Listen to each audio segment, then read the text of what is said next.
dans Projetez-vous, abordant la gestion de projet sans complexe, cette série de podcasts dédiée au management de projet. Je suis Mervette Mtimet, j'ai plus de 10 ans d'expérience en tant que chef de projet et PMO. Par ailleurs, je suis certifiée Project Management Professionnel et je suis activement bénévole au sein du Project Management Institute France, l'organisme référence en matière de gestion de projet. J'aime transmettre mes connaissances et vous accompagner dans la gestion de vos projets. C'est pour cela que je coach et forme à la gestion de projet et à ses métiers. Je suis persuadée que bien connaître les rouages de la gestion de projet permet de réussir tout ce que vous entreprenez, que ce soit dans votre vie professionnelle ou personnelle. Une fois par semaine, nous aborderons ensemble dans ce podcast les différentes facettes et toutes les actualités du management. J'inviterai régulièrement des professionnels qui expliqueront leurs méthodes et leur expérience sur les thèmes choisis. La gestion de projet permet de structurer, coordonner, contrôler toutes les étapes de la conception à la livraison. Venez découvrir comment et repartez avec quelques astuces. Je vous invite à vous abonner et me suivre pour plus de contenu sur la gestion de projet.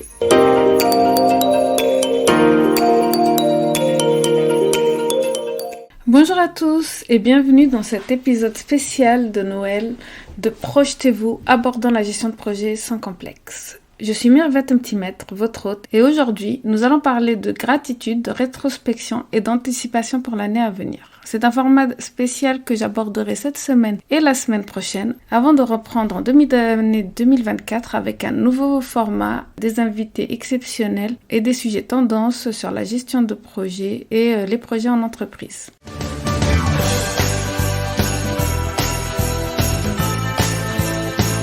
C'est le moment aujourd'hui, que ce soit pour nous, êtres humains ou pour les entreprises, de souffler un petit peu, d'être un petit bilan, de savoir quelles sont nos priorités, quelles sont les choses qui importent pour nous, pour nos entreprises et pour nos projets. C'est le moment idéal pour exprimer la gratitude. On la sous-estime souvent, mais en exprimant la gratitude, cela nous permet de commencer la future année avec de bonnes bases. En tant que chef de projet, manager, directeur ou même personne d'une famille, nous savons combien il est important de reconnaître les efforts de nos équipes, de nos collaborateurs. En entreprise, cela se manifeste par un chèque de Noël, un panier de chocolat ou des spécialités locales. Cela peut être des gestes simples mais significatifs pour montrer l'appréciation de ce qui a été fait durant l'année écoulée. La gratitude dans le milieu professionnel, j'en ai déjà parlé dans plusieurs de mes posts et dans plusieurs de mes épisodes de podcast, crée un environnement de travail positif et motive les équipes et permet aussi de faire un bilan pour tirer les leçons de l'année passée et recommencer une nouvelle année avec un nouveau mindset. Parlons maintenant de l'année écoulée 2023. Elle a été riche en expériences pour moi. Je me suis impliquée beaucoup dans mon bénévolat au PMI, au Project Management Institute, et j'ai par exemple participé à l'organisation de l'événement des rencontres du PMI 2023 en tant que responsable de la commission communication. Sachez que il y a 9 mois,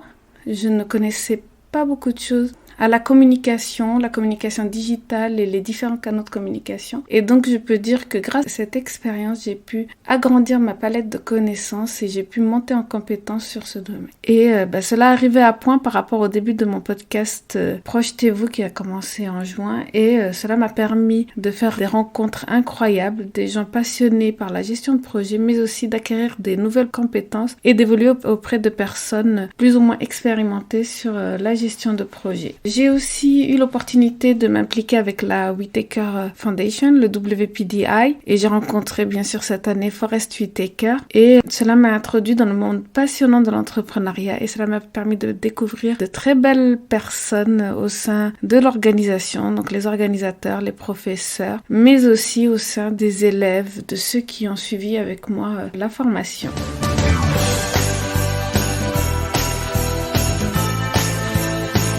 J'ai aussi embarqué dans cette aventure qui est Projetez-vous. Pour moi, il est nécessaire d'avoir un ou plusieurs podcasts sur la gestion de projet. Je me suis aperçue que la gestion de projet était peu discutée dans les podcasts et pour moi, c'était vraiment inévitable. C'était vraiment indispensable d'aborder la gestion de projet dans un podcast pour tous les chefs de projet. Nous voyons bien que les membres du PMI, Project Management Institute France et Monde, sont de plus en plus nombreux, que le projet est vraiment au cœur de notre société puisque, je vous le rappelle, un projet étant une entreprise unique qui a un délai dans le temps et avec un budget limité, c'est souvent une entreprise qui permet d'effectuer des transformations durables ou révolutionnaires ou bien des changements impactants, soit pour l'entreprise elle-même, soit pour ses clients, soit même pour des sujets comme l'environnement, l'inclusion sociale. Et j'ai été vraiment très curieuse et très intéressée pour voir les différents types de projets et le monde du projet en ébullition.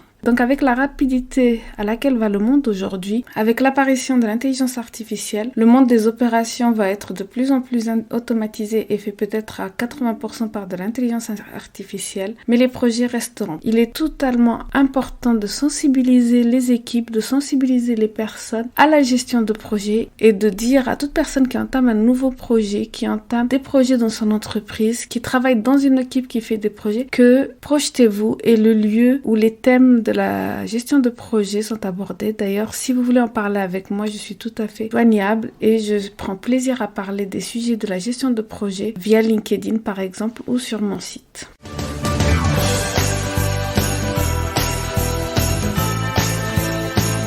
J'ai aussi passé une année très épanouie et très harmonieuse au sein de ma famille, avec ma famille, où j'ai pu connaître des moments formidables et j'ai pu m'investir auprès de ma famille en gardant l'essentiel, l'indispensable. J'ai redécouvert mes valeurs et les valeurs que je voulais pour mes filles, mais que je voulais transmettre parce que je pense que ce sont des valeurs indispensables et importantes. La gestion de projet m'a d'ailleurs permis de trouver un équilibre entre vie professionnelle et vie personnelle, mais surtout d'appliquer quelques principes à la vie quotidienne qui a rendu notre quotidien vraiment très fluide et beaucoup plus intense et heureux. Je voulais vous parler aussi de plusieurs formations que j'ai suivies cette année. J'ai découvert le monde du digital marketing, le monde des taux de conversion, des pages web, des pages de vente. Ceci était grâce à la formation Social Hacking de Lorraine Bremer. Peu importe où vous emmène votre soif de connaissance et de curiosité, il est important de toujours investir en soi et d'investir dans des formations qui vous permettent d'être meilleur que la personne d'hier. Vraiment, c'est un principe que j'adopte tous les jours. C'est être curieuse, apprendre plus dans un domaine pour être meilleur que la personne que j'étais hier. Et cela peut aussi s'impliquer dans le monde de l'entreprise. C'est-à-dire qu'il ne faut pas rester à la même place, mais il faut essayer de toujours évoluer dans le poste où on est ou évoluer à un meilleur poste. J'ai aussi participé à plusieurs challenges de Nina Ramen qui m'ont fait sortir de ma zone de confort et qui m'ont fait m'exprimer de manière très régulière sur les réseaux sociaux, sur LinkedIn. Nina Ramen pense que toute personne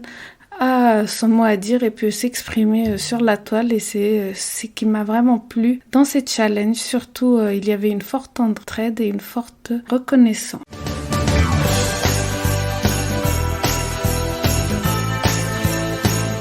En cette période de fête, c'est ce que je voulais transmettre à travers le podcast Projetez-vous et à travers cet épisode. N'oublions pas de remercier cette année nos proches. Prenons ce petit moment pour être reconnaissants pour 2023 et excités pour 2024. Je vous promets une année qui va rocker. Restez à l'écoute pour du contenu de qualité qui vous correspond. N'hésitez pas à commenter, mettre un avis et vous abonner à Projetez-vous. Je vous annonce une newsletter en 2024. Donc inscrivez-vous à la newsletter, je vous mettrai le lien, elle sortira début d'année 2024. Merci d'avoir écouté Projetez-vous, je vous dis à la semaine prochaine pour un épisode qui sera aussi différent et spécial. Ce sera l'épisode qui abordera les objectifs 2024 au niveau personnel mais aussi au niveau des entreprises. La gestion de projet est un domaine passionnant et stimulant. Et j'espère que le podcast Projetez-vous vous apportera des connaissances précieuses et des conseils pratiques pour améliorer vos compétences en gestion de projet. Que vous soyez un chef de projet expérimenté ou que vous débutiez dans ce domaine, vous trouverez ici des informations pertinentes et des exemples concrets pour vous guider avec le succès de vos projets. Je vous remercie de vous joindre à moi dans cette aventure passionnante et je vous donne rendez-vous dans le prochain épisode de Projetez-vous abordant la gestion de projets sans complexe. Vous trouverez dans les notes de cet épisode quelques liens intéressants, notamment si vous voulez aller plus loin. N'hésitez pas à me contacter, vous trouverez toutes mes informations sur ce podcast ou sur mon site internet mirvet-timet.com. Je suis également présente sur les réseaux sociaux et j'aime bien échanger sur les sujets liés à la gestion de projet.